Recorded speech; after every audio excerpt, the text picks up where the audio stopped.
All right, welcome back again to Heal Havoc, the show that celebrates the bad, the good of the bad, and of course, just all around villains. I was like, sometimes misunderstood. If this is your first time, I'm your boy Gator. I come in every Wednesday, Thursday this week because I ain't gonna lie, I was a little selfish.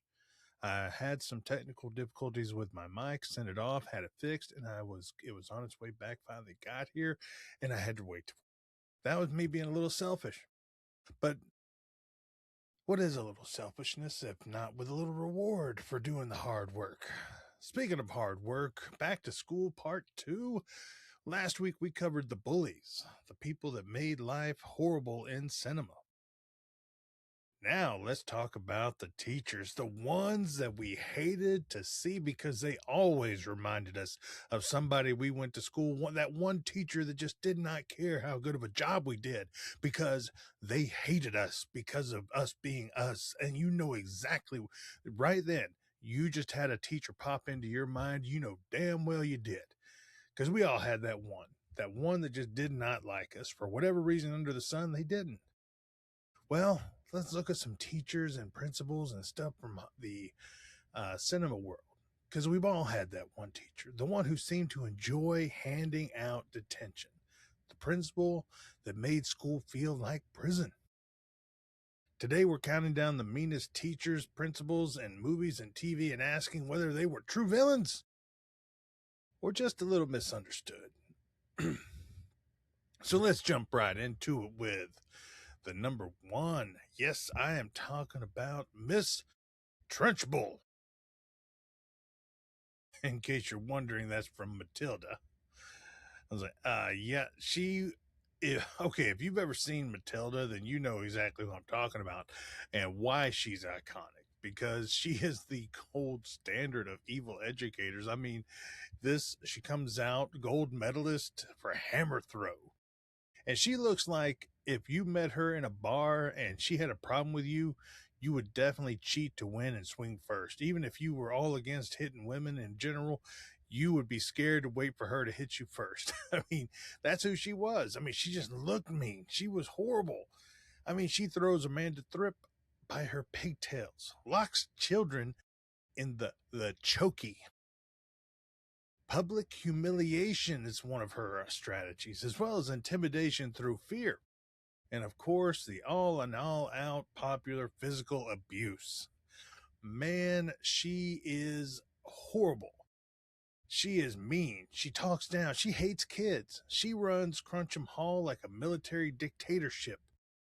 She is like the one person you're watching that should never be anywhere around children, educate children, or whatever. But why is she a great villain? Because she doesn't believe children deserve respect. She sees them as problems to be controlled. So, in my opinion, the heel havoc opinion in the verdict, she's pure villain.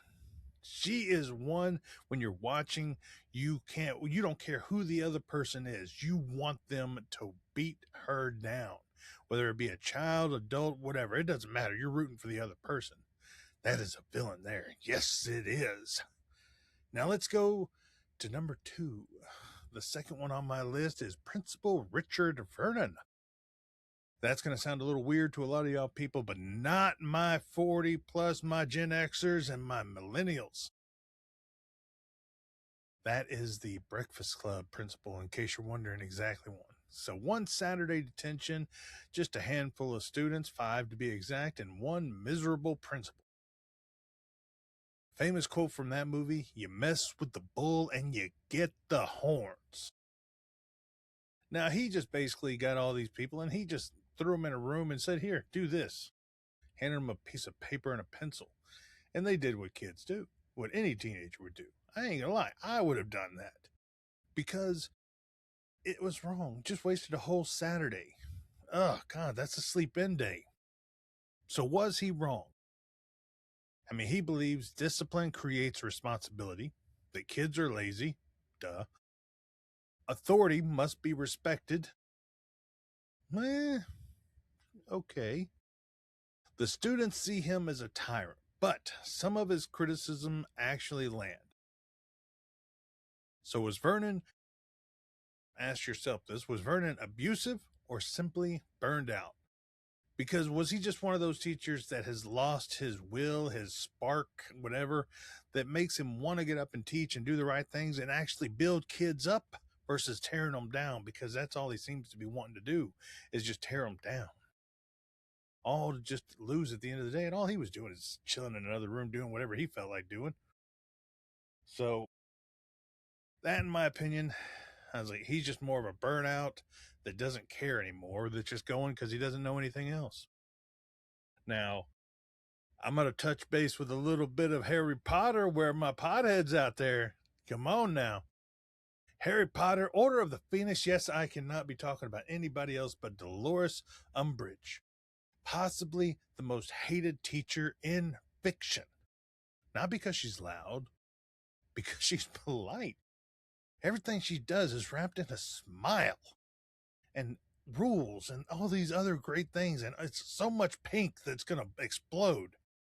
So what's the worst moment she did? She forces students to write with a blood. Silences dissent, refuses practical defense lessons, uses fear through bureaucracy. Man, everybody loved to hate her. I think it was the pink myself. I mean, that was just too much pink for any person in history. When your sugar's pink, that's too much pink. So why is she different? Because Voldemort uses terror, but Umbridge uses rules. And the paperwork in this case is scarier than magic because you have to follow the rules when you're in school. So naturally, whenever the twins fight back with the glorious flying demonstration of fireworks, man, it was nothing but applause. And yes, that was the best.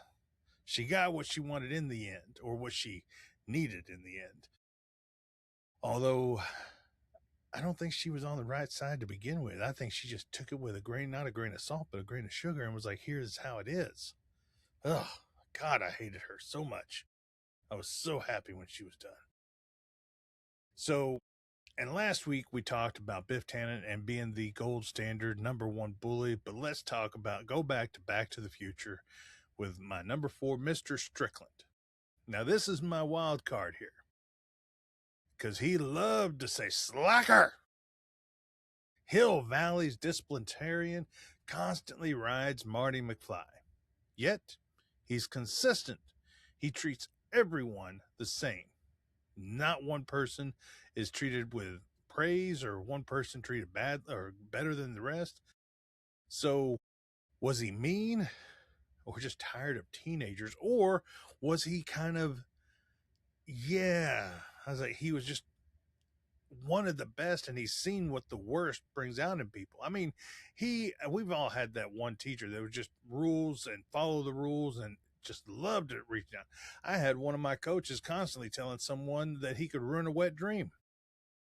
And the fact is, you always remember these, because they don't give up and they mean it in a mean but playful way sometimes. I don't think he meant slacker as a playful way anyways, but he was definitely consistent throughout those films. But let's talk about, I know everybody has seen Ferris Bueller's Day Off. And if you haven't, you've been living under a rock, because you should have heard this one. This is like everybody's perfect day wrapped up in happiness and parades and all sorts of stuff. But Principal Ed Rooney is obsessed with catching one student, Ferris. Ferris Bueller, yes, that's the one. Instead of running a school, which he's paid to do, by the way, he launches a personal investigation, tracking him down, waiting for him, looking for him. He does not believe for a second that he is actually sick or wanting to be, or for any reason. He just wants to run it give him another year just to be mean about it. Now, that's not an excuse to skip school, unless it's a skip day. Then you do what you need to do. But here's the He'll Have It question. When does discipline become obsession? And that is a massive question, because if you are a teacher or a disciplinarian, if you are obsessed with making one student's life a living hell, or your obsession has become more than anything about just this one person not getting over or having the time of his or her life, why are you in the teaching business? Because it is a business. But let's, like, y'all think to yourselves and answer that question.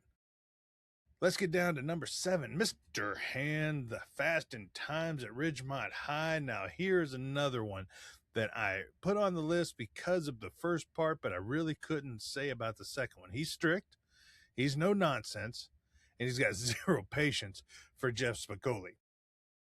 And at first, he seems like the villain. He seems like he's going to be the one that you really hate throughout the whole thing. But then you see the whole movie, including the glorious pool shot, God bless you, and an all-star great cast of young adults. I was like, they have made it a long time on it. But by the end, you realize that Mr. Hand actually cares whether his students learn. Now, sometimes caring doesn't look warm as it appears by the end, but he spends the whole, spoiler alert, by the way, if you haven't seen that, he spends the whole evening, instead of letting Spicoli go to the party and all this stuff, hangs out with him, makes him read, makes him learn something. Even if it's just one thing, makes him learn. I mean, he actually gave a damn about someone's future, and he knew he was going to have it harder than the rest. Of course, you know, Spicoli, if you know anything about this world, he probably became a senator or something like that. Now let's dive back into the Harry Potter world. Now this is going to rub a lot of people the wrong way, and I'm curious to see what y'all say, because I'm going to go with Professor Snape. One of fiction's most complicated teachers. He humiliates students, clearly favors Slytherin, which he's the head of Slytherin House, so why not? And he singles out Harry. Now, it appears by all accounts that he does not like Harry from the get-go, and nobody knows why, what's going on, or anything that's happening. But he's secretly risking his life to protect Hogwarts. I mean, Snape is all over the place. I mean, like, even throwing a Malfoy in the battle, in the little duel with Harry. I mean, he is all over, just intimidating and destroying Harry Potter. But all of a sudden, turns out he's trying to protect him the whole time. I mean, can someone be a hero and still be a terrible teacher? Because that's really what Snape was. I wouldn't say terrible teacher, just a mean teacher. Let me know in the comments. I'd love to hear it. So, but literally, the scariest teacher isn't the one who gives homework. It's the one who enjoys making students afraid. I mean, can you imagine not wanting to go to a class just because you're scared of the teacher? I mean, the psychology alone of the mean teacher. What separates a strict teacher from a bad teacher? A strict teacher wants you to succeed. A bad teacher wants to control you and the environment you're in. That's the line.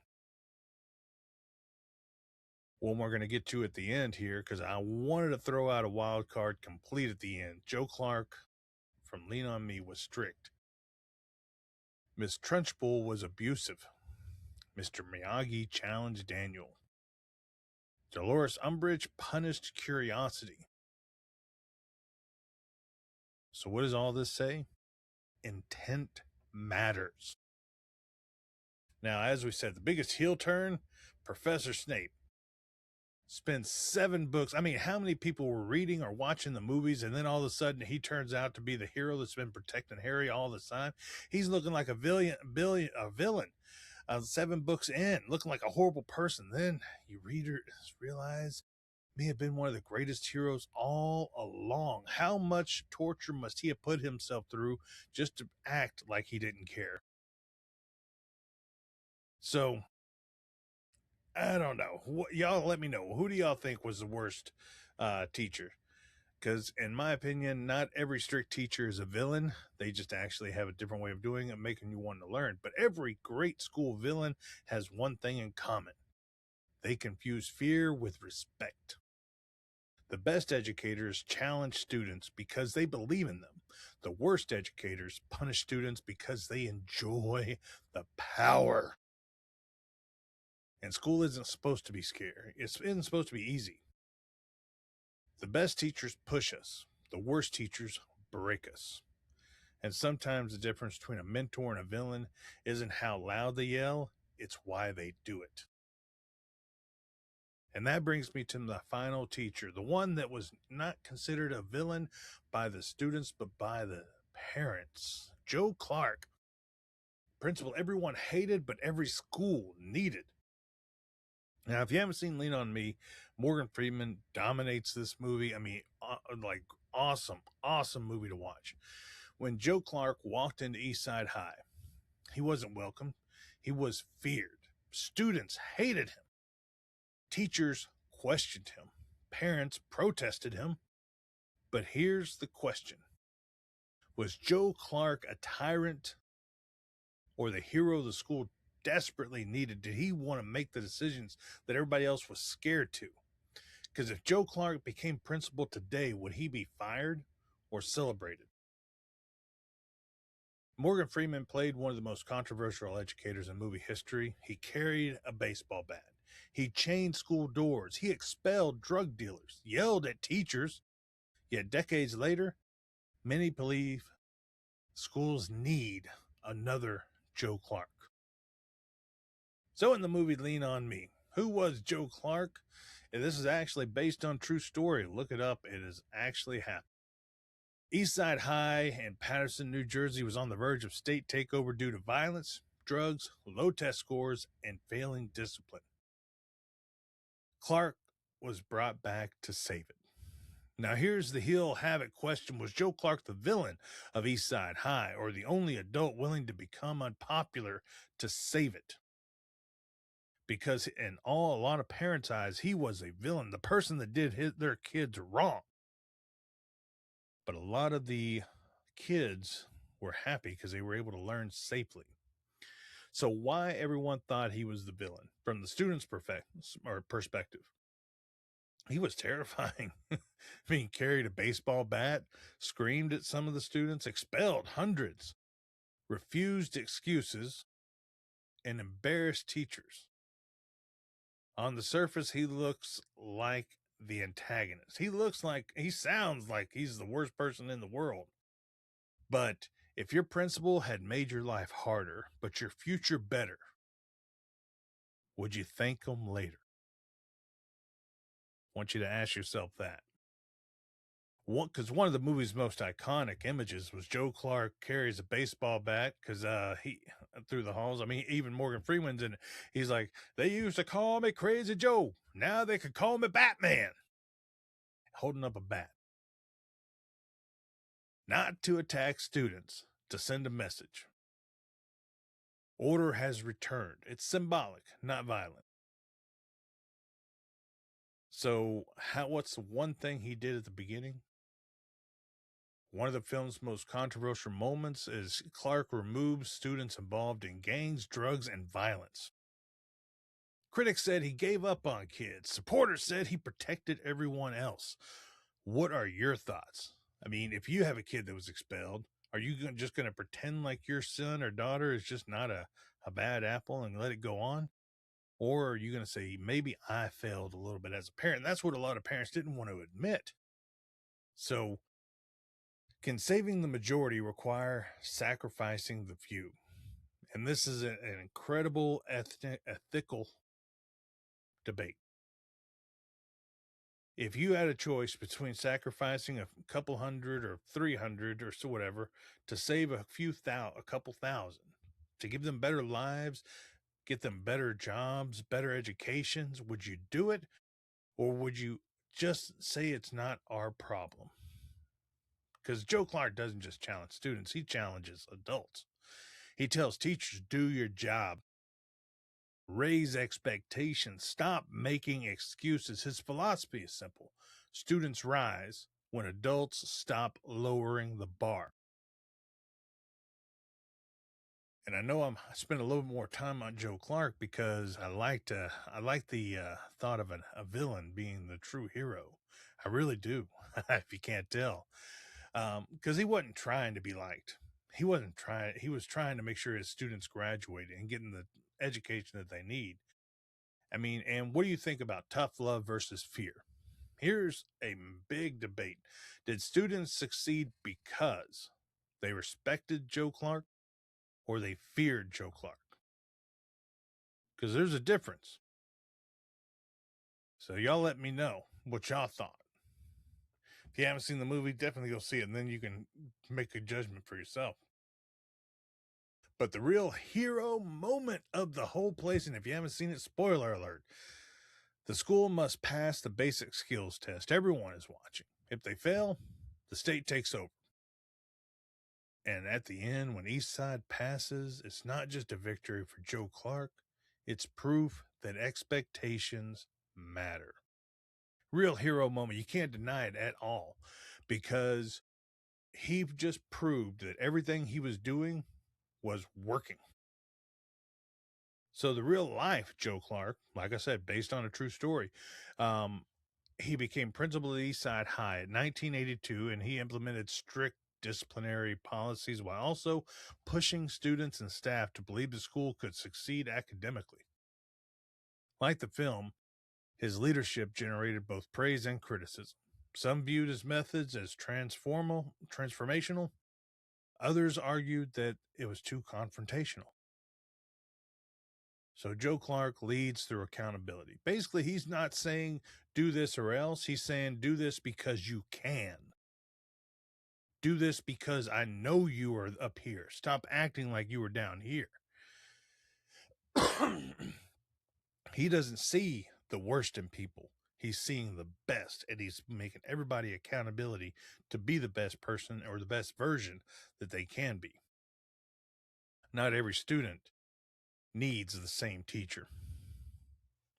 So what if, here's a little twist for you. What if Joe Clark had to become the villain so the students could become the heroes? Think about it. Nobody cheers the principal enforcing the rules until years later, when they realize those rules changed lives, probably saved a few. I mean, there's been a lot of teachers, educators, and depicted in movies as far as good. Joe Clark, John Keating, Dead Poets Society, Miyagi, Dewey Finn, School of Rock, Aaron Gruel. But Joe Clark kind of leads the top for me because he was exactly, in my opinion, exactly what a situation needed to get it done. They needed the bad guy. They needed someone to blame, why the students showed everybody what can be done if you allow us to do it. So can you be a great leader without being liked?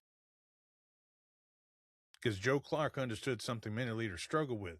Popularity isn't leadership. Doing what somebody likes or makes them like you doesn't make you a better leader. It just makes you a politician, for lack of better terminology, in my opinion. But a politician doesn't get everything done that they think they do. They're great at talking, though. And a lot of people love what they say. But while a lot of people love them, like them, sometimes you got to be that hard-nosed to get things done. And sometimes leadership means making decisions that people dislike in the moment because you believe they benefit in the long run. So y'all tell me if I'm wrong here. Should principals be friends with students? Is strict discipline compatible with compassion? Can you demand excellence without humiliating people? And where is the line of accountability and authoritism? These questions move beyond the movie into real leadership. So, let's think about if his methods were moved into today's school. If Joe Clark's methods were used, would they be viewed as necessary? Like, think about it. In the school, if you have kids or you've gone to school or going to school, how much life would be better if you're a student and all the people that you have to worry about fighting, gangs, shootings, things like that. Instead of No Child Left Behind, how about No Child Sacrificed? Is Joe Clark's outdated? Okay. Is his ways effective but too extreme? Impossible under today's educational environment. I mean, I believe to be honest, I mean, if a principal like this showed up today, he would be voted out, got out so quickly because every parent out there wants to believe that their child is an angel that could do no wrong. And let's face it, people, that is not the case.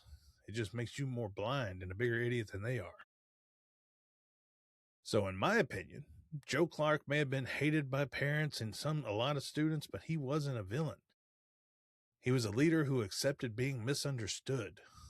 And that doesn't mean every decision he made was perfect. His confrontational style remains controversial, and reasonable people can disagree about some of his methods. But his story reminds us that leadership, often measured not by applause in the moment, but by the long-term impact on the people you're trying to help.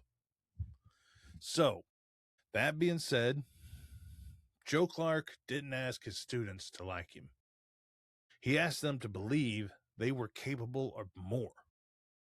And sometimes the person yelling at you isn't trying to hold you back.